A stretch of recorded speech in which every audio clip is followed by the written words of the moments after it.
After 70, life takes on a quieter rhythm, one that hums not with urgency, but with understanding. The years behind you have been filled with stories, laughter, lessons, and change. The home you've built holds the echoes of those moments. The laughter of family gatherings, the ticking clock in the hallway that marked the pace of your days, and the faint scent of the meals once shared with people you love. But sometimes as we grow older, that same home begins to feel heavy, not with sadness, but with the quiet weight of too many things, too many memories in the corners, too many items without purpose, too many reminders of a life lived fully but cluttered with the unnecessary. After 70, peace becomes a priority. And peace often begins at home, not just within its walls, but within the energy that flows through them. Today, let's take a gentle walk through your living space together. Room by room, we'll uncover 5 kinds of things that no longer serve your calm, your safety, or your freedom. These are not just physical objects. They're small sources of mental noise that can drain your spirit without you even noticing. Removing them isn't about losing part of yourself. It's about freeing the part of you that still longs for ease, simplicity, and quiet beauty. Because at this stage of life, less truly becomes more. More clarity, more comfort, more peace. Let's begin with the first and most emotional form of clutter, the clutter of memories. You may not even notice it anymore. The shelves crowded with picture frames, the boxes in the closet filled with cards and keepsakes, the drawers packed with letters yellowed by time.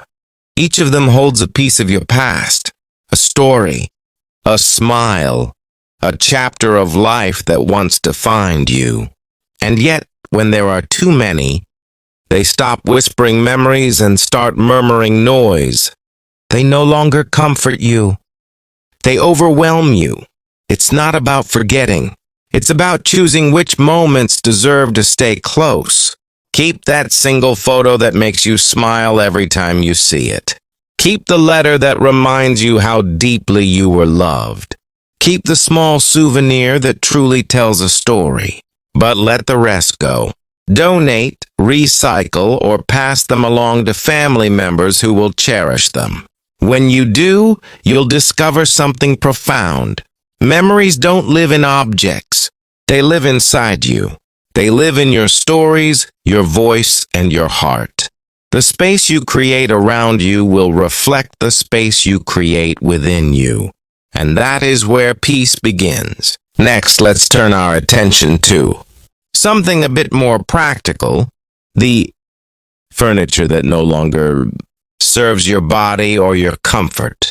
Once, that heavy oak coffee table was the centerpiece of your home, holding magazines, teacups, and conversations.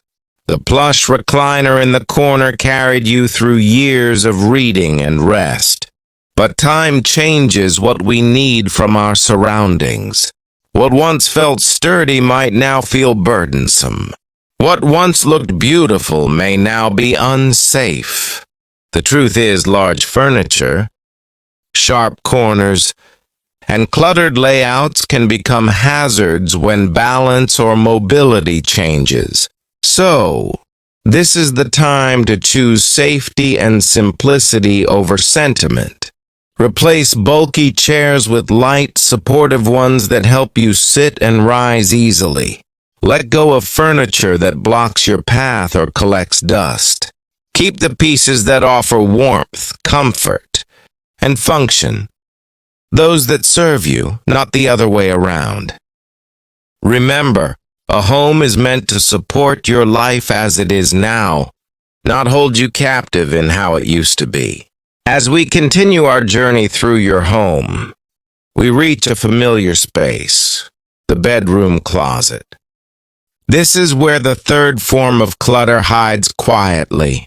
Unused clothes and linens, Closets are sneaky places. They gather what we forget.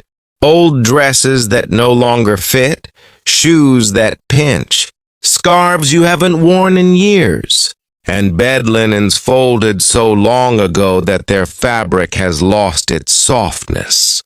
Many of us keep them because we think, maybe one day?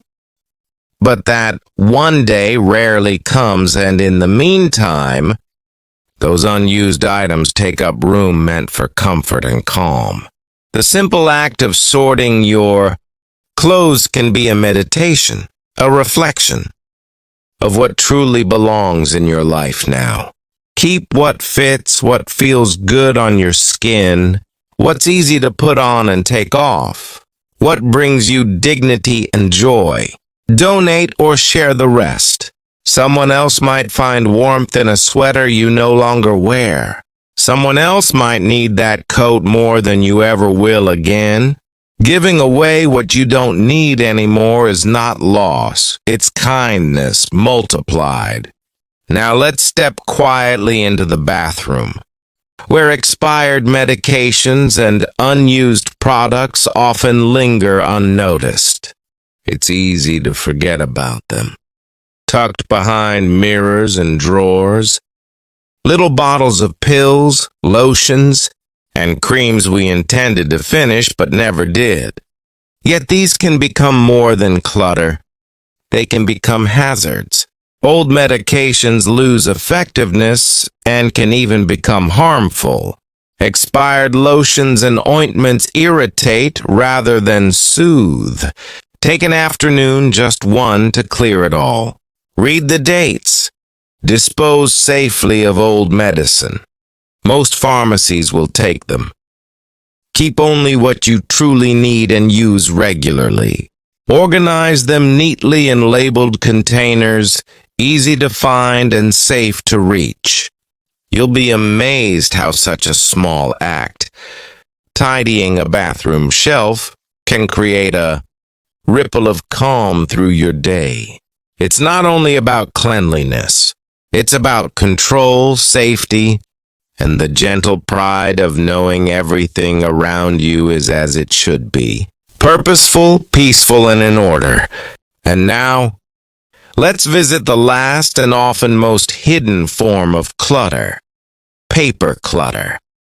This one hides in drawers, on desks, in boxes, in old filing cabinets. Bills, letters, insurance papers, manuals, receipts, and documents that no longer hold value. They quietly pile up, layer upon layer, until they become a mountain of confusion. Every time you open that drawer or see that stack, you might feel a little weight in your chest, a sense of, I should deal with this someday. Today can be that day. Go through it slowly, one folder at a time. Keep the documents that truly matter. Your will, your medical records, important receipts, insurance information, and anything legally necessary. Everything else, shred it, recycle it, or store it digitally. You'll be surprised how much lighter your home feels when unnecessary paper disappears. The sight of an empty desk, a tidy drawer, and open space can feel like taking a deep breath after years of holding it in.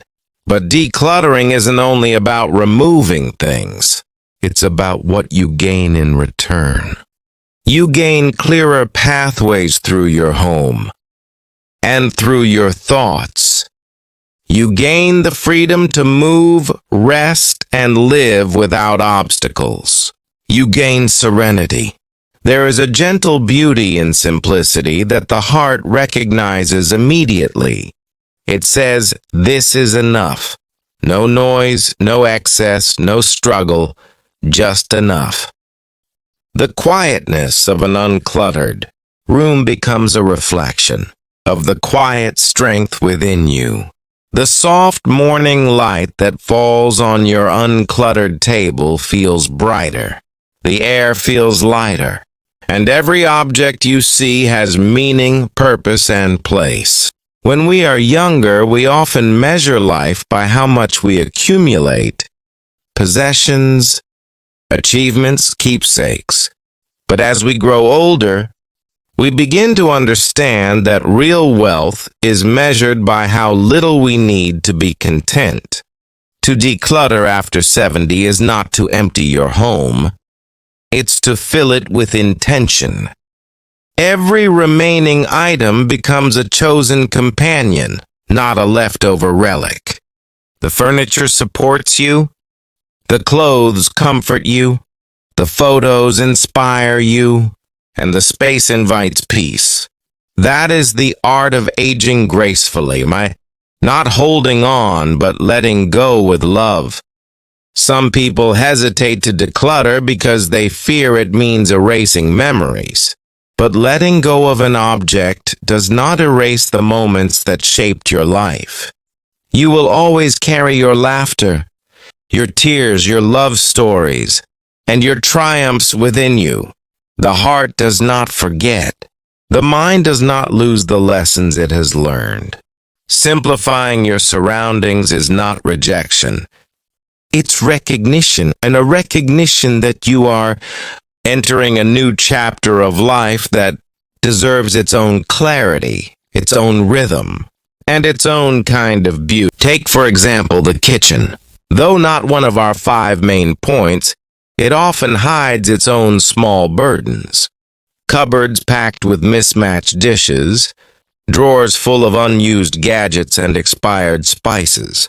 Clearing these spaces not only brings order, it renews your joy in small routines.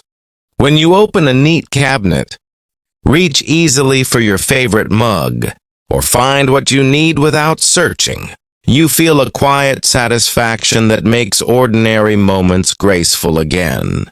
And in this simplicity, something else happens.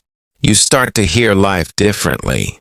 The gentle hum of your refrigerator, the distant chirp of birds outside, the soft creak of your favorite chair, all begin to sound clearer, richer, and more alive.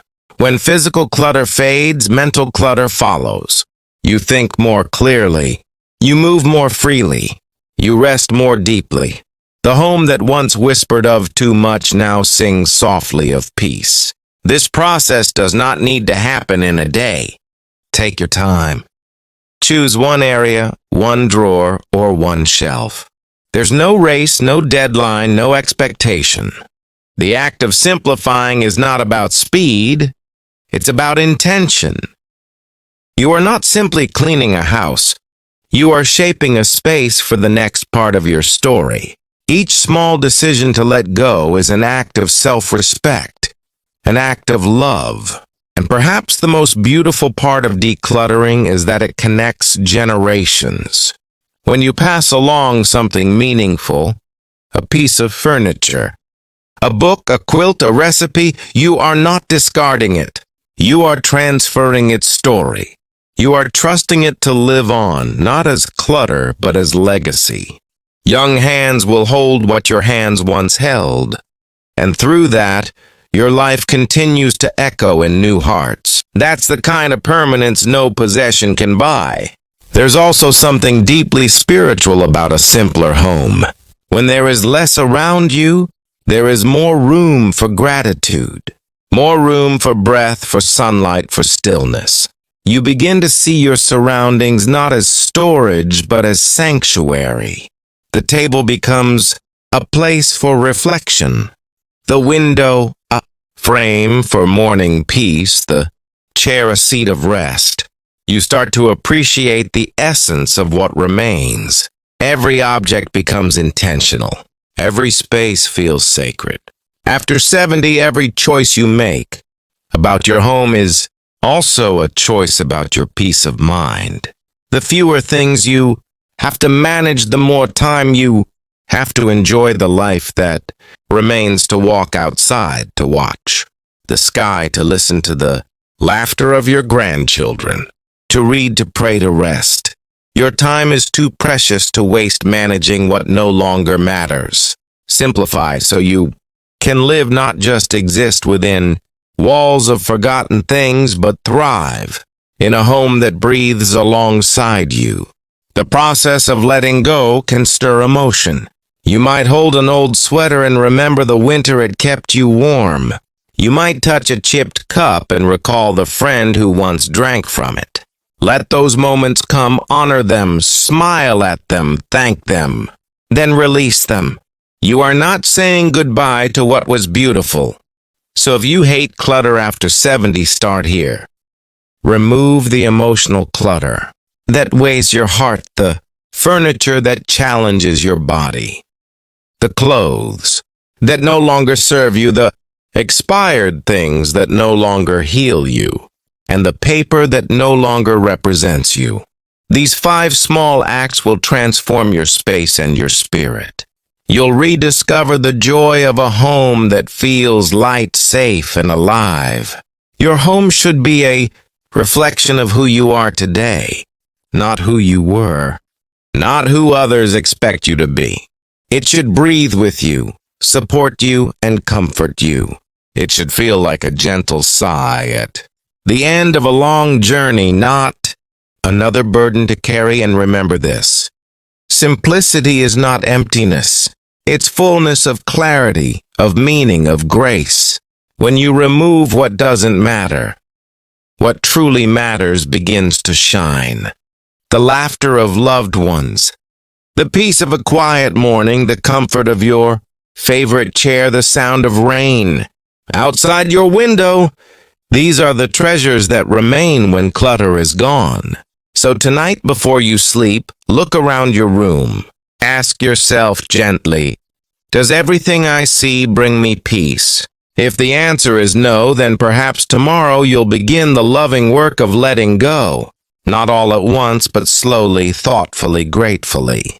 Because after 70, the goal is not to have more. It's to need less and feel more. Let your home be your sanctuary. Not a museum of your past, but a garden for your present peace. As you clear the clutter, you are not losing your life story. You are polishing it, simplifying it, and preparing it to shine in the light of your wisdom. You have earned that peace, and it begins right where you are, in the gentle simplicity of home. For more videos, subscribe my channel.